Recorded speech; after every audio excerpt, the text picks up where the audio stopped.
And now, McBargains. Hey-yo! All right, so this week in McBargains, for those of you guys who aren't familiar, every week I'm giving $5. I can spend a little, save a little. This week I am going to spend a little. I'm going to spend 3 of those dollars on a little game called Wizorb that we can jump into. Wizorb? Right Wizorb. This game sounds familiar. This game, it came out a couple of months back at least. It's, if you're familiar with like Arkanoid or other like sort of breakout games of that ilk, this will be immediately familiar to you because it uses obviously that same style. Yep. But it has one of my favorite things in video gaming, which is light RPG elements. So as you saw right there, I just sort of wasted that fireball spell on my, oh no! On my orb.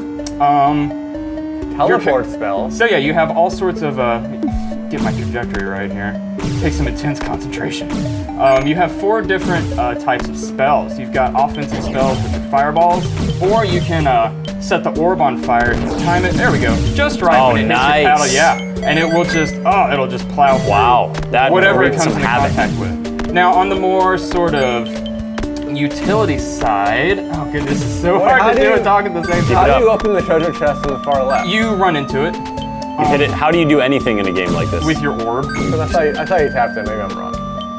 There we go. Okay, so yeah, well, on one the of more them's utility open. side, let me get my orb out there. I can press the B button. Whoa, and it gives did you just a little gust of wind. And with the wind, oh no! I got a heart, but then I lost a life, so they cancel each other out. Don't you want to aim it at the unopened chest? I do, but I'm hanging on to that right now.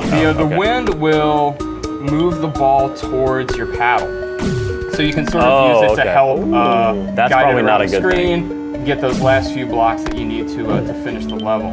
You can also, if you time it just right, I don't have enough mana for it right now. I'm gonna try to get that treasure chest, but like I was telling you earlier with the, I need that, I'm gonna lose the life, but whatever. Oh, failure. Whatever indeed. Okay, well you know what? I'll show it off by doing this.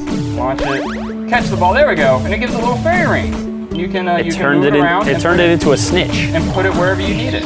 I try to keep the ball there for as long as I can. There are also items that you see dropping. So the little flask or little jar of liquid that you saw there, those have magic potions in them that will refill your mana, which is represented by the red bar that says magic over there on the side of the screen.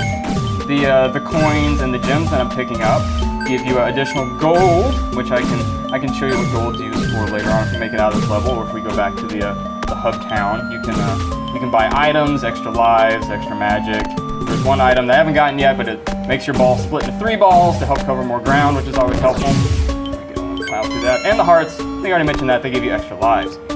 So do these powers, I mean, like a lot of the stuff you're describing map pretty strongly to power-ups I remember in Arkanoid 2, which I played like all of like 20 years ago. Yeah.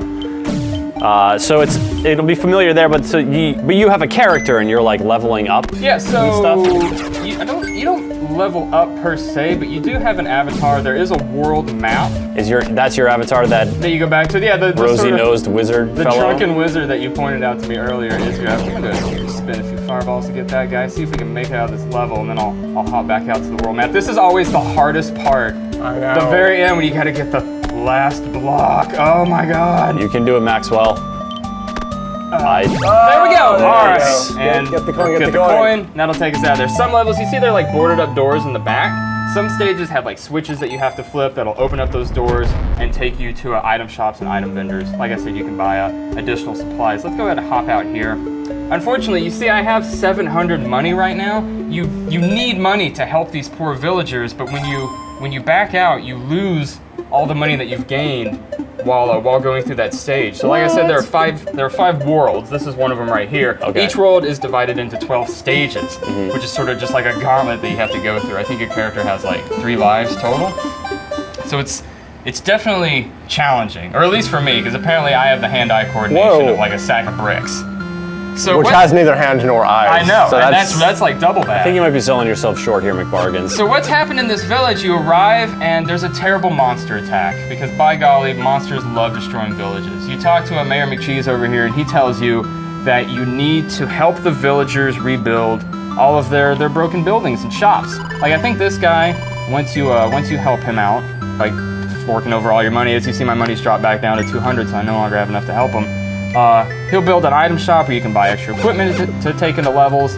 Wait, you pay to rebuild the shop, and then you have to pay to get the items? know, you think you'd be a little more generous. This place is called the Taro Village. Do you think they were punished for messing around with the black arts? Ooh, I think you would know all about that, Tom, with your terrible black magic you used to put together the Fez guide. Let's not point fingers. I was just curious if that's like the twist in this game is that they brought it on themselves. The first villager that I helped out, actually, after talking to everybody, learning about their plight, like this poor woman, she lost her home. Everybody's lost everything. You can't afford I anyone's talked to house. this dog. He said woof woof and then asked for $200. Totally gave it to him, rebuilt his doghouse.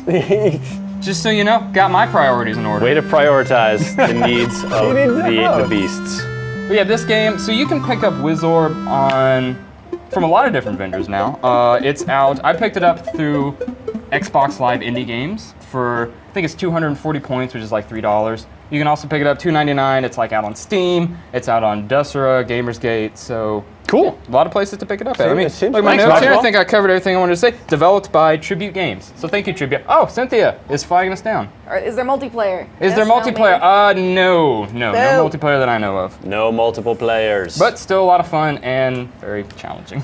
well, thank you, Maxwell McBargains.